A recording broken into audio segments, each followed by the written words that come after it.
স্ত্রী পরকীয়ায় আসক্ত। প্রত্যেকবার ছুটিতে আসলে 3 লাখ 3.5 লাখ টাকা কসমেটিক তার জন্য আমি আনি।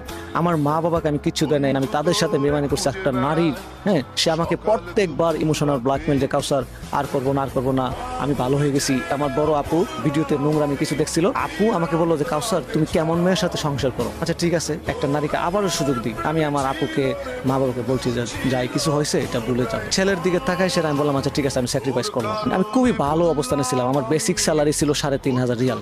I was so much happy, আলহামদুলিল্লাহ। আমার ওয়াইফের জন্য আমি হ্যাপিনেসটা রাখতে পারি নাই, ইভেন আমার ফ্যামিলির সাথে কানেকশনটা ভালো রাখতে পারি নাই।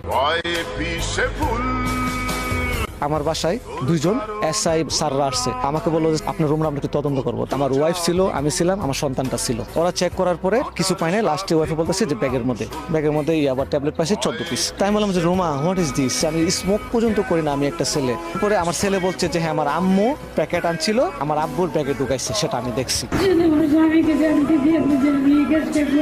যিনি কলার তিনি বলে দিচ্ছে যে কোন জায়গায় কি আবার আছে। তখন উদ্ধারকারী টিমের সন্দেহ হয় যে এক পর্যায়ে স্বীকার করে যে স্ত্রী তার স্বামীকে 14 পিস ইয়াবা দিয়ে ধরে দিচ্ছিল।